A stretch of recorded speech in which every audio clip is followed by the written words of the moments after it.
Buenos días, queridos compañeros, es un privilegio y un honor poder compartir la palabra con ustedes en esta mañana. Quiero dar gracias al profe y pastor Ale Quiroga y sin más preámbulo quiero que vamos directamente al texto bíblico que se encuentra en Romanos capítulo 6, versículos 16 y 17 en versión Reina Valera, que dice: pero gracias a Dios que aunque erais esclavos del pecado, habéis obedecido de corazón a aquella forma de doctrina a la cual fuisteis entregados, y libertados del pecado, vinisteis a ser siervos de la justicia. Dentro de la palabra de Dios encontramos muchos consejos prácticos para nuestra vida, pero también hay algunos temas que son un poco controversiales.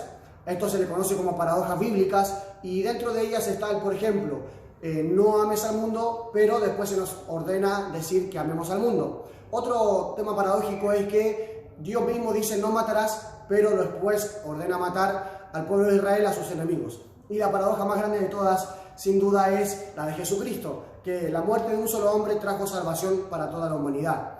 Pero lo que yo quiero compartir en esta mañana es un tema paradójico que me llamó bastante la atención.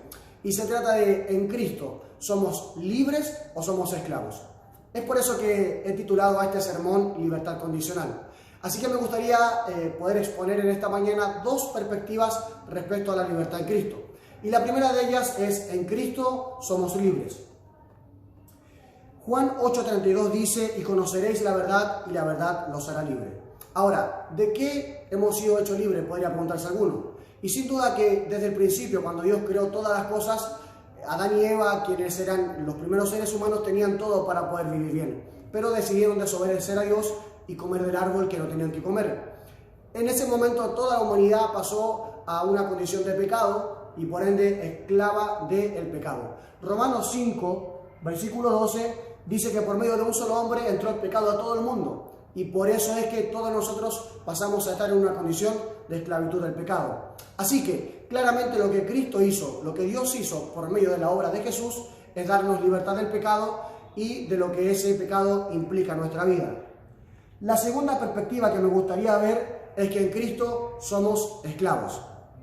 Romanos 1, versículo 1 dice: Pablo, siervo de Jesucristo, llamado a ser apóstol, apartado para el Evangelio de Dios. Cuando Pablo menciona en esta carta la palabra siervo, es una palabra en griego que es doulos, y esta palabra es literal esclavo, pero el esclavo más bajo dentro de la escala de servidumbre. Romanos 6:16 dice: no sabéis que si sometéis a alguien como esclavos para obedecerle, sois esclavo de aquel a quien obedecéis, sea del pecado para muerte o sea de la obediencia para justicia. Por lo que si obedecemos a Cristo, somos esclavos de Cristo. Paradójico, ¿cierto?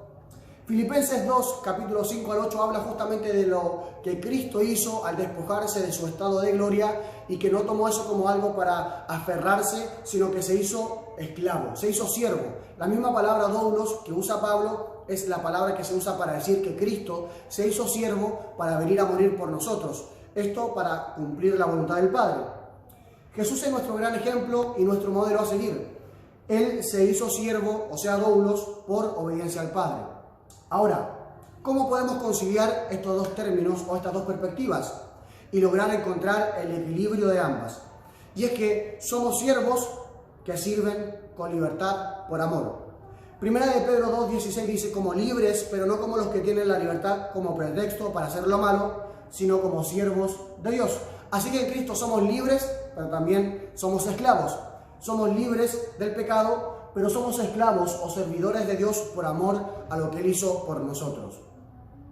Romanos 3:24 dice: siendo justificados gratuitamente por su gracia, mediante la redención que es en Cristo Jesús. Y en este texto la palabra redención tiene justamente que ver con el hecho de que Cristo nos compró para ser propiedad suya, nos compró para ser por pertenencia de Él. Es por eso que pertenecemos a Dios. Para poder finalizar y concluir este tema, me gustaría citar una frase de Charles Spurgeon que dijo: un cristiano no vive en sí mismo, sino que vive en Cristo y en su prójimo. En Cristo por la fe, en el prójimo por amor. C.S. Lewis también dijo algo al respecto. Dijo: no fallas en la obediencia por la falta de amor, pero has perdido el amor por la falta de obediencia. Y para concluir me gustaría decir esta frase: solo quien es esclavo de Cristo es verdaderamente libre. Que el Señor les bendiga. Muchas gracias.